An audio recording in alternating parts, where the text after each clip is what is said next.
સાત બેનો આવડ જોગળ તોગળ સાસુભાઈ બીજુભાઈ હોલભાઈ ને માં ભગવતી ખોડિયાર એ હાથ બેન અને એક મેરખ્યો ભાઈ એને સરપદસ્ત થાય અને હાથે બેનો બાપુ અખિલ બ્રહ્માંડના માલિકને કહે છે કે હે મારા બાપ અમારી હાથે બહેનોનો ઉતારો વિયો જાય, અમારો ભાઈ વિયો જાય તો અમારા હાથેના હાથમાં જોતા હોય તો લઈ લે, પણ મારા ભાઈને કઈ ન થાય. ભાઈ અને બહેનના બાપુ નાતા બહુ અતૂટ છે રામ. ભગવાને ભાઈ ને બહેનનો જે પ્રેમ છે ને એને હાથ ધોઈ નાખ્યા. પણ એટલા માટે હું બહેનોને હાથ જોડીને વિનંતી કરું કે બાપુ એક સહેજે મોડું પગલું ન ભરતા, નકર તમારો બાપ કે તમારો ભાઈ આ દુનિયામાં સાથે કાઢીને હાલી નહીં શકે બાપ, જીવીએ નહીં શકે ને મરીએ નહીં શકે. એટલે મારી વિનંતી, મારી વાતને તમે અત્યારે ન સ્વીકારો તો કાંઈ નહીં, ઘરે બેઠા પછી કદાચ તમે તમારા આત્માને પૂછજો બોલો દરબાર કહેતો તે વાત સાચી છે ખોટી, તમારો આત્મો તમને હા પાડે તો સ્વીકારવાની, નકર નહીં સ્વીકારવાની. 18 વર્ષ સુધી જો બાપુ મા બાપ એક સંતાન માટે, દીકરી માટે કોકના ભેગા, અત્યારે તો નથી કોઈને જરૂર પડતી, નકર કોકના ભેગા હાથી રહેવું પડે, કોકના ગુલામી કરવી પડે, કોકના કામ કરવા પડે. અને દીકરી કે એવા કપડાં લઈ દે, દીકરી કે એટલા વાહન લઈ દે, દીકરી કે એવા મોબાઈલ લઈ દે,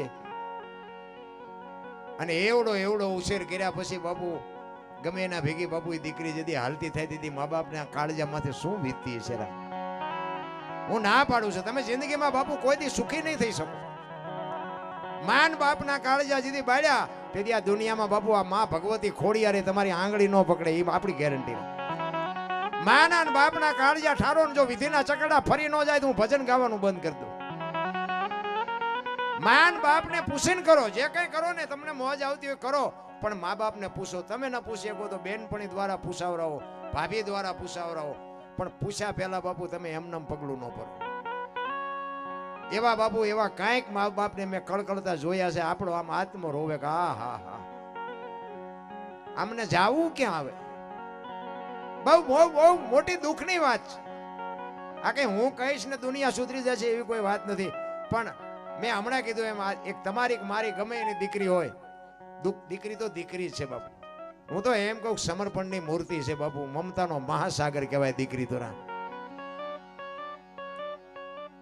ઘણી નથી દીકરાને લગ્ન થાય ને પછી વહુ આવે ને તો ડોસ્યું બોસ્યું બધી ભેગી થાય, હાલો જેટલો કરિયાવર લાવી જોવો, હાલો જેટલો લાવી, જેટલો લાવી એના કરતા જેટલું મૂકીને આવી છે જો ને બાપા. હે પોતાની જન્મ ભૂમિકા છોડી દે, પોતાના માત પિતાને છોડી દે, પોતાના પારકા કરે ને પારકાને પોતાના કરે બાપુ, એને દીકરી કહેવાય રામ. દીકરી તો દીકરી છે ભલામણ. મોઢે બોલું માં હાથે નાનપણ સાંભળે મલક બધાની મજા પછી કડવી લાગે કાગડા. માં તો માં છે રામ, પણ માં જેવી માં હોવી જોઈએ ભાઈ. એક સાણના પોચકા હાટું 60 વર્ષના ડોહાના મોઢા તોડી લીધા હોય એ દીકરીની વાત નથી કરતો. અરે છત્રપતિ શિવાજી મહારાજ જીજાબાઈના ઉદરમાં હતો તેથી રામાયણ ને ગીતા હું દીકરીઓને એટલે કહું, ઉદરમાં સંતાનનો વિકાસ થતો હોય અને જન્મ થયા પહેલા રામાયણ ને ગીતાના 5 પાના વાંચજો, જો આપને ટેકો દેવું સંતાન ન થાય તો બાપુ મારી સાતીમાં ડામ દઈ દોડા. હારા દીકરા તો થાય, રામાયણ ગીતા વાંચો. બાકી તો કે ભગવાન હારો દીકરો દે, હારો શું અહીંયા ગોદામ છે, હારો દીકરો દે ગોદામમાંથી કાઢી, એની માટે વાવણી કરવી પડે રામ. હારા દીકરા બાપુ હું તો આજે કહું, ગોપીચંદ ને ભરતરી જેવા દીકરા થાય ને ગંગા સતી પાનબાઈ જેવી દીકરીઓ થાય, કોઈ સમય બમય ફર્યો નથી. મને તો એમ થાય સતયુગ કરતા હતા અત્યારે સારું છે. સતયુગની વાત હું સાંભળી તો આપણા રૂવાડા ઉભા થઈ જાય, તો એના કરતા અત્યારે સારું નથી. લઈને બૂસ મારી દે લો, કોઈ નથી મારી નાખતું. સારું નહીં, કોઈ કાંઈ ભડાકો નથી કરતું. ઓલા તો તમે જોવો બાપુ, એક ગુરુ મહારાજના બાપુ દેણા ભરવા હાટું બૈરા વેકવા પડ્યા, મોરધ્વજ રાજાને કરવત મુકાવવો પડે, સગાળસાને દીકરો કાપવો પડે, જલારામને બૈરું આપવું. જો કે અખતરો કોઈ ન કરતા, પણ આ તો વાતું અમે કરી આનંદ કરાવું છું. આટલા બધા બેઠા છો, શિબી રાજાને હોલાને શું હગું થતું હતું મને કોક તો કહો, શું હગું શું થતું હતું? આશરાના ધર્મમાં તો બાપુ દેહ અડાણે મૂક્યા છે મહાપુરુષોએ, એમ નામ નથી દુનિયા એના ગાણા ગાતી. એટલે એક માં ભગવતીના ભેળી અને 2 કડી કરી અને પછી બેનને સાંભળી, કારણ કે મારે સમય મારો વધતો જાય છે, હવે મારો લિમિટ બહાર જાય સમય, પણ મારે એટલે જ મોડું બેહવું. એટલે 10 થી 10 જ મિનિટ કે વધીને 15 મિનિટથી વધારે નહીં નાખવો હોય નાખી દેજો પૈસા. અને આ હમણાં ભાઈએ કીધું ને એમાં અહીંથી અમારે લેવાનું નથી એટલે લઈ જવાના પણ આમાંથી નહીં. હા હા હું બીજા જેવું નથી કહેતો કે અમારે ન ખપે તો છોકરા શું ખાય એટલે લઈ તો જવાના જ છે બે ધડક પણ આ નાખો એમાં નથી લેવાની. હા હું તો કહું જ છું. અને બીજી વાત એ કહું કે તમે બાપુ આ જો સંસ્કાર નો આપ્યો તો આવા અમને રૂપિયા ન આપશો. મારા જેવું તમને ઉઘાડું કોઈ નહીં કે. એક જો આપણે આવા ધર્મના કાર્ય કરતા હોય ને આપણા ઘરે જો આપણો ધર્મ ન આવે, આપણે મા બાપને કદર ન કરીએ, મા બાપ છોકરાની કદર ન કરે, હાહુ વહુની કદર ન કરે, વહુ હાહુની કદર ન કરે, તો આવા પ્રોગ્રામ રાખશો નહીં. હું ના પાડું છું. અમારા આવા પૈસા જોતાય નથી. અમને તો બાપુ એક દી હોવા નથી દેતા. અમને તો ડટા આપે છે, કાંઈ ઘટતું નથી. પણ એ અમને ખબર છે કે 10 રૂપિયા બાપુ છોકરા નથી આપી શકતા, તમે અમને લાખો રૂપિયા આપો છો. હું ના પાડું છું કે જીવનમાં ઉતરે નહીં તો કોઈ ખોટા પૈસા ન નાખો, બગાડશો નહીં. મને ઘણા કલાકારો મારા મિત્ર એક બે છે ને એ મને ફોન કરે, મને કે આવું ન બોલાય. મેં કીધું બોલાય. સાચું તો બાપુ હોનાના ગમે એટલા ટુકડા થાય ને એની કિંમત ન ઘટે, બોલાય. ખોટું એ ખોટું જ છે ને ભલા મને. તમે શું વાત કરો, ખોટું એ ખોટું. બાકી તો અમારી નીતિ સાચી છે તો અમને મા ભગવતી ગમે ત્યાંથી આપી દે. એવું નથી કે તમે આપો ને અમારું હાલે. મેં હમણાં પહેલા કીધું મારી પાસે જમીન જાગીર ઘોડા ગાયો ભેહું વાહન ને બધું છે. અને કોઈક દી આપણે મહેમાન થજો, હું કાંઈ મોટી કરું એવી વાત નથી. સુરેન્દ્રનગરથી 5 જ કિલોમીટર સેટું છે ને આપણે હોય ને તમને આવકાર આપવું એમ નહીં. આપણી ગેરહાજરીમાં કોઈક દી મહેમાન થજો ને જો રોટલા ચા પાણી સિવા જાય તો આપણા ભજનમાં ધૂળ પડી ભલામણ. સંસ્કાર તો એવા આપા. મારા આવડા છોકરા છે ને તમને જો જય માતાજી ન કરે મારા દીકરાના દીકરા તો બાપુ ગાવાનું બંધ કરી દેવાય. એ પહેલા આપણે પાડવા પડે. એ બાપુ આપણી કોરી પાટી છે એમાં એકડો આપણે કરવો પડે. દીકરાને આપણે કહેવાય કે બેટા મહેમાન આવે એને જય માતાજી કરી. એમ મારા 500 ફૂલડા છે પણ એને કહેવું ન પડે કે મહેમાન. મારે તો તારા પ્રોગ્રામમાં કેટલાય મને પૂછવા આવે ને અમુક પત્રકારો આવે ને ઓલા આવે ને પેલા આવે. પણ એ મારા દીકરાના દીકરા આવે દીકરીઓ આવે બાપુ પહેલા જય માતાજી કરવાના. એ કઈ નાતના છે ને કયા ગામના છે ને એ પછી બધું મને પૂછે ભૈયા જાય પછી દાદા કોણ હતું. હું એમ કહું બેટા એ પ્રોગ્રામનું નક્કી કરવા આવ્યા હતા. પણ જય માતાજી તો કરે જ. અને એ એટલે હું આ મોટી નથી કરતો. હું એમ કહું છું કે આ પહેલ આપણે પાડવા પડે. તમારે સંતાન હોય ને સંસ્કાર એમ મળે. આની દુકાને નથી મળતા. દુકાને મળતા હોત તો આ પૈસાવાળાના છોકરા આપણા હાટું વધવાય ન દે. ઉભા વાહડા જેવા રખડે છે 45 વર્ષના. કોઈ દીકરીએ નથી દેતું. શું કરવા પૈસા? કોઈ મતલબ નથી રામ. સંસ્કારની જરૂર છે. અને સંસ્કાર હારી જનેતા હોય તો જ આવે. દુકાને મળતા હોય તો અત્યારે જ્યાં આપણે હાટું કઈ વધે ખરું? આ કાંઈ ન વધે. એટલે માનો એક ભેળિયાની 2-3 કડી કરી અને પછી મારી વાણીને વિરામ આપું.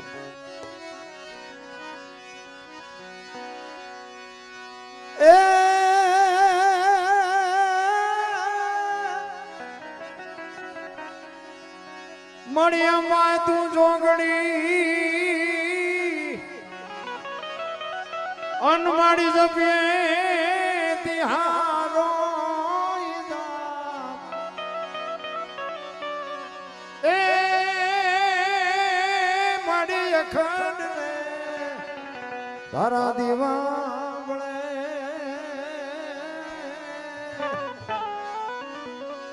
એ માડી ખોડા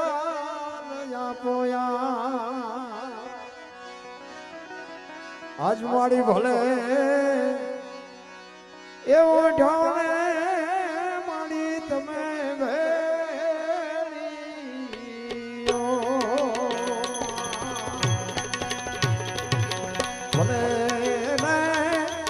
ઢાણે ભગવતી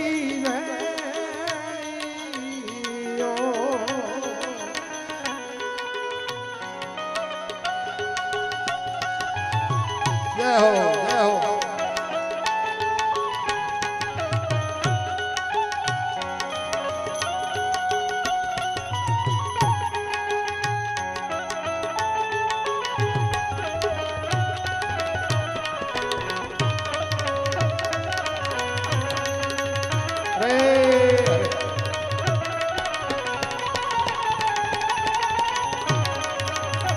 હા ભુવાજી ઉપર નાખો, ભુવાજી ઉપર નાખો.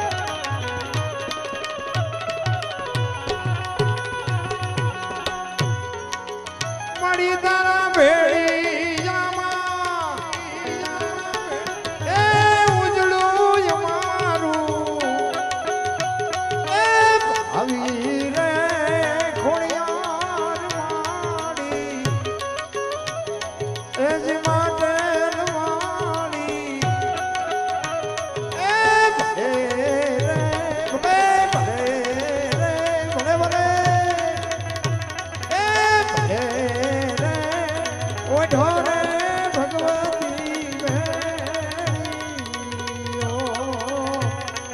મારી ભલે રે ઓઢો રે ભગવતી માં ભેળી જય હો જય હો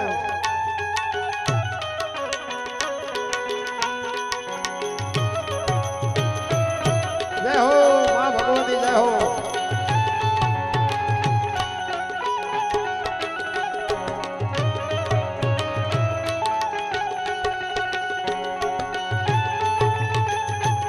વાહ બોલ ખોડિયાર માત કી વાહ ભગવતી વાહ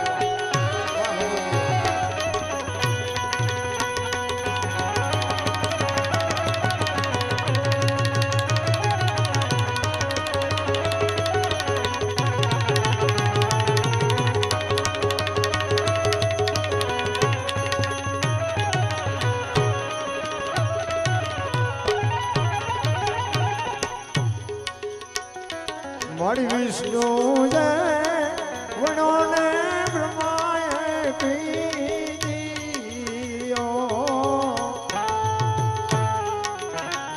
એ બ્રહ્માએ વણોને વિષ્ણુએ પીજીઓ અને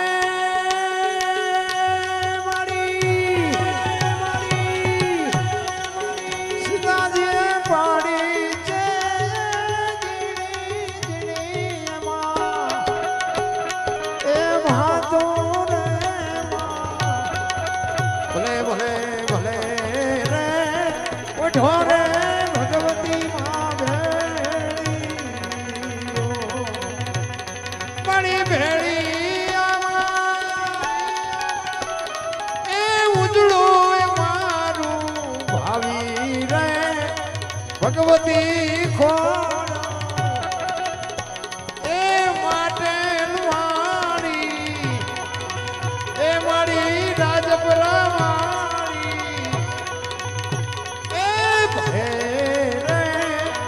ઢોરે માં તમે ભેળીઓ એ મારી ભલે એ ઢોરે માં તમે ભેળીઓ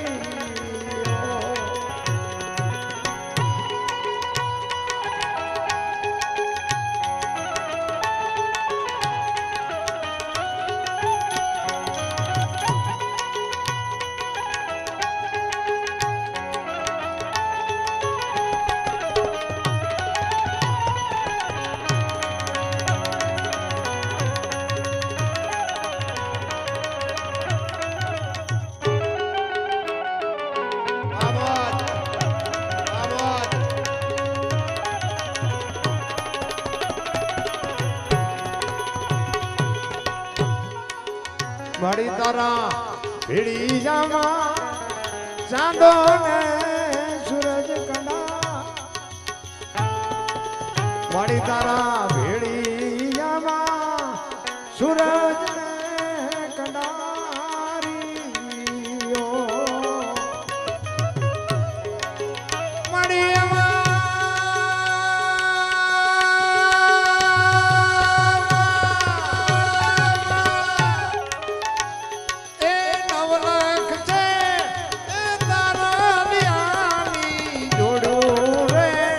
ભગવતી ખોળ એ માટે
માથી મોટું કોઈ નહીં, તું કોઈ નહીં, અનજણ ધાર કે જગદીશ એ તું સૌને નમાવે સી એ મળી અંબા જાગર આવ્યા મારી ધીદે સીધી દે અચમાવટી ધીદે વંશ મારું ધીદે વાકવાની એ મારા દે જ્ઞાન દે ચિત્તમાં ધ્યાન દે ભય વચન દે સંબોધાની એ દુઃખ કો દૂર કર दुख को दूर कर सुख भरपूर कर आशा संपूर्ण कर दास जानी ए कुटुंब से हित दे सजन से प्रीत दे जंग में जीत दे माँ भवानी माँ जंग में जीत माँ भवानी माँ जंग में जीत